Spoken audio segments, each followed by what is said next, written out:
Hi everyone, my name is Ariel and I will be making videos every Wednesday for Beyond the Borderline.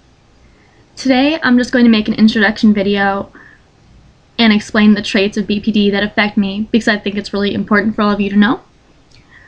So I'm 17, I live near Chicago, Illinois in the US, and I take all of my high school classes online. This is because of my anxiety, panic disorder, and agoraphobia, which literally translates to fear of the marketplace. I couldn't really handle being in school full time and was failing a lot of my classes, so I chose this alternative route. I also have been diagnosed with depression and ADD. I take medications and I'm in therapy. I briefly attended a DBT group, but I hated it. That all goes back to the agoraphobia thing though. So I can't officially be diagnosed with borderline personality disorder because I'm a minor, but my therapist and I have discovered 5 traits of BPD that apply to me. Firstly, I have unstable and intense interpersonal relationships. I go from one extreme to the other. The people I'm attracted to are better than me, and I almost worship them, you can say, but that can all change with one slip up. I will turn and absolutely hate that person later. Then I'll return to worshiping them. It's always on and off. Like Missa, I do this with myself too. Sometimes I'm the most narcissistic bitch you have ever met, and 3 hours later I can be sobbing on my bedroom floor because I think that I'm ugly and stupid. But I never feel anywhere in between that. I also experience identity disturbance, an unstable self-image, and sense of self. I don't really know who I am or why I exist. I feel inhuman a lot. I kind of try on different personalities for different people.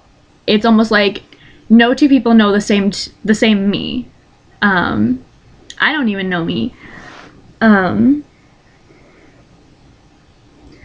Sometimes I look in the mirror and I don't even know who I'm looking at. I love labels because it's a way to ground myself.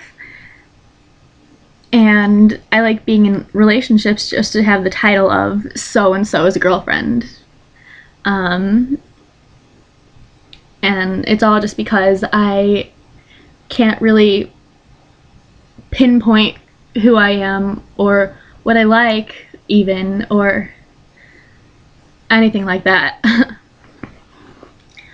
I have suicidal thoughts and self-harm behaviors. I have only attempted suicide once, and doctors are actually baffled at how I survived. At 15 years old, I took enough pills to kill 2 grown men, and I was perfectly fine. I self-harm by cutting, binge eating until I'm sick, starving myself, scratching my skin with my fingernails, and some other things. Eating disorders are actually in the impulsive category, but I do it specifically to hurt myself and because I know it will hurt me, not because I'm being impulsive. So I put it in self-harm, even though it's not really supposed to be in there, but I don't have a lot of the impulsivity that a lot of people with BPD have, so I'm kind of putting those into this category for the time being. I have mood swings, which I don't really think I need to get into. Basically, I can leave the house in one mood, arrive at my destination in another mood, and leave in yet another mood. It's actually kind of scary, because I never know how I'm going to feel in 2 hours. The last trait I experience is chronic feelings of emptiness. They're hard to explain. You kind of only know what it feels like if you've felt this way. It's kind of like I'm not in my own body, or I'm watching myself do things and not actually living my life. I become numb, only experience small amounts of emotion, and usually I get really sad, really depressed when this happens. Sometimes it goes on for so long that I can't handle it and will self-harm to ground myself or even just to feel something because I have felt like nothing for so long. And even though you feel empty, it's almost like there's a physical pain there. I experience a lot of physical pain, even though it's a mental disorder. I feel like it's really hurting me. I also fear abandonment, but because of my extreme social anxiety, I usually don't go to drastic measures to avoid it. I do imagine abandonment or decide that someone is leaving me even when they're not, but most of the time I don't make frantic efforts to get a person back. I kind of have fallback people. I go to a new person when another person leaves me, so it doesn't feel that bad. I have outbursts of anger, but not nearly as much as the stereotypical borderline. My anger is very, very rare. When I was little, I'm the youngest in a big family.